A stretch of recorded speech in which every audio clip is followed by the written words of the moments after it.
Hi guys, Jeremy here, the milsurp guy. We're going to do a quick test on the Turkish hot ammunition. Is it safe or isn't it? Lots of stories out there on the internet saying one way or the other. We'll cover that real quick. The Turk ammunition is based on the German S-ball projectile, which is a 154 grain flat base bullet traveling approximately 2980, 3,000 feet per second out of a 29-inch barrel, such as this Turkish Mauser here. So that'd be the best way to test it. Lots of people said it's hot, blows up machine guns, does whatever. Part of the issues we have with this is the Turkish brass itself.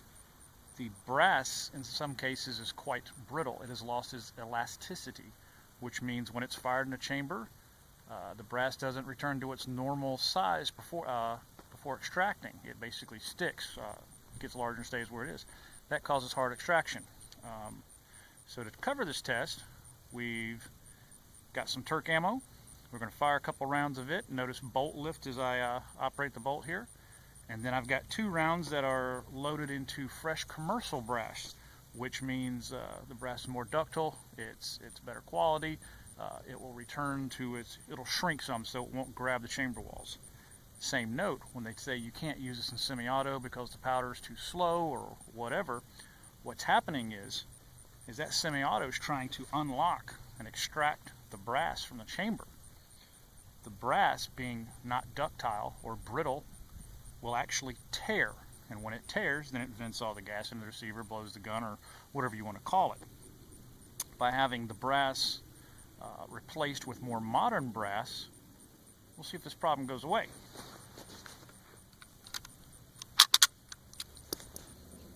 First 3 rounds are original Turk ammo 1950.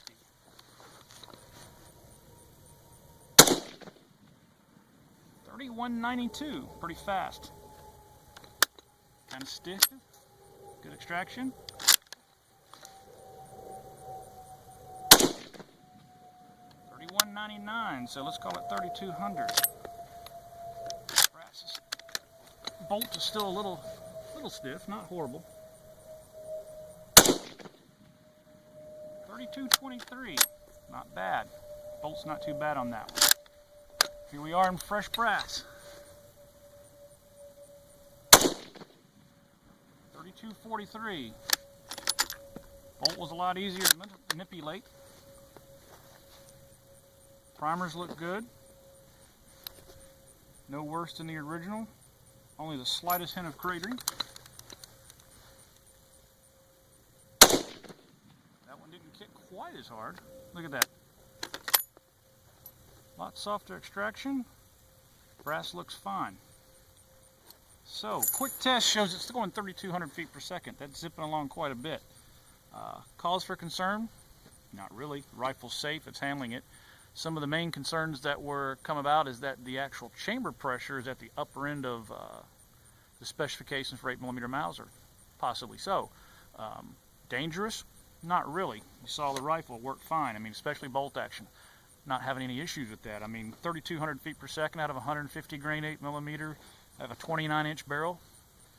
It's not rocket scientist. That can be done rather easily with commercial loadings and 48.95, for example. So, is this a big deal? Not really. Pretty much the deal I'm looking at here is that the brass itself is going to be our main issue. Point of fact, when I tore some down to put in this brass, when I actually took the bullet and twisted it in the neck, the actual neck split. Shows the brass is now, weak and brittle. Kind of confirms the theory that it works, and because the easy bolt lift kind of shows that's an issue. Wonder what happens if we shoot it in a gas gun. See what happens. Let's see.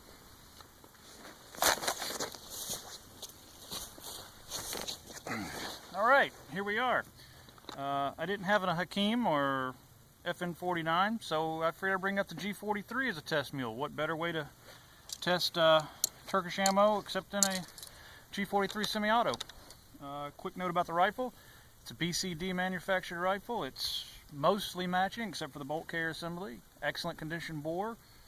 Good shooter.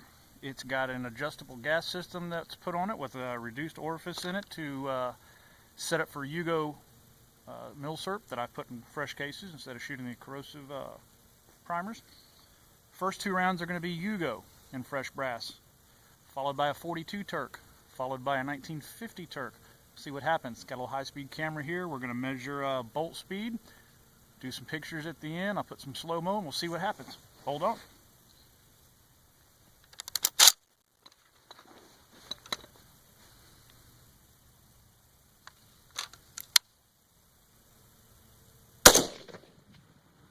.2504 on the Yugo. 2550 on the Yugo. Here we go. First round of Turk.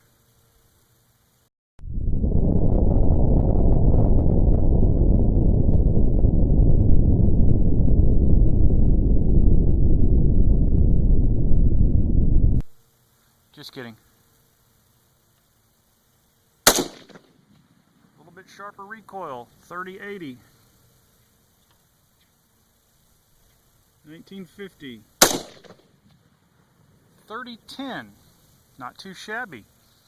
Survey says, is it too bad for semi-autos? Don't think so. We'll cover the brass and see what happens.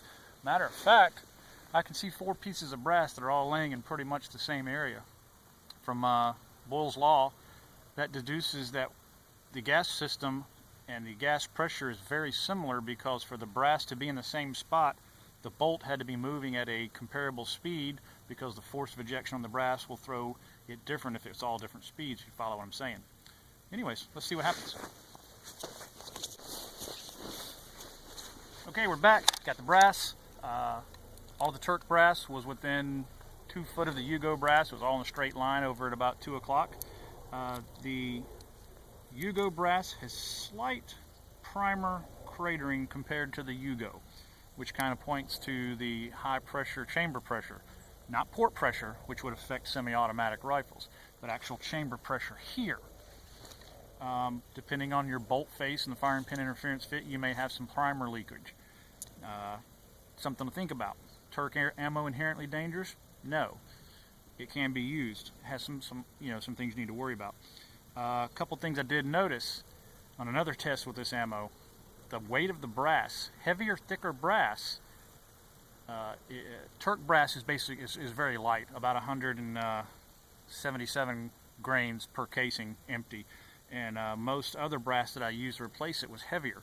And I did find out with some thicker brass that of course increases chamber pressure, and you have some signs of the primer protrusion and cratering that I was talking about. So if you're going to do this, make sure you check brass that has similar case capacities and weight, because if you use some thicker brass, like maybe 30-06 GI brass that's cut down and swaged to 8mm, it's going to be thicker. It's going to have less internal case capacity.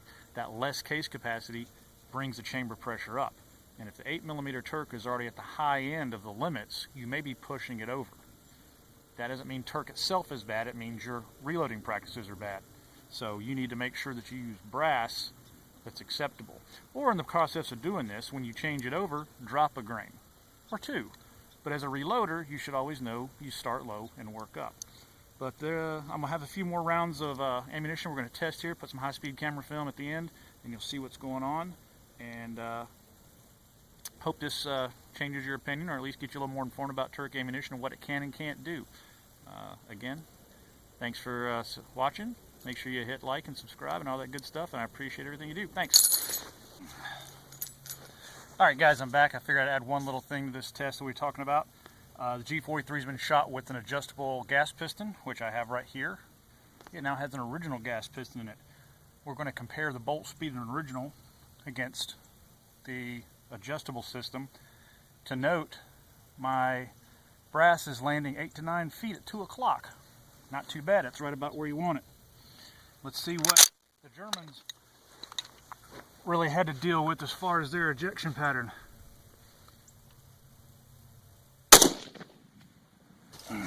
Oddly enough, that brass didn't go that far. That only went an additional 6 feet or so, so it's not too bad.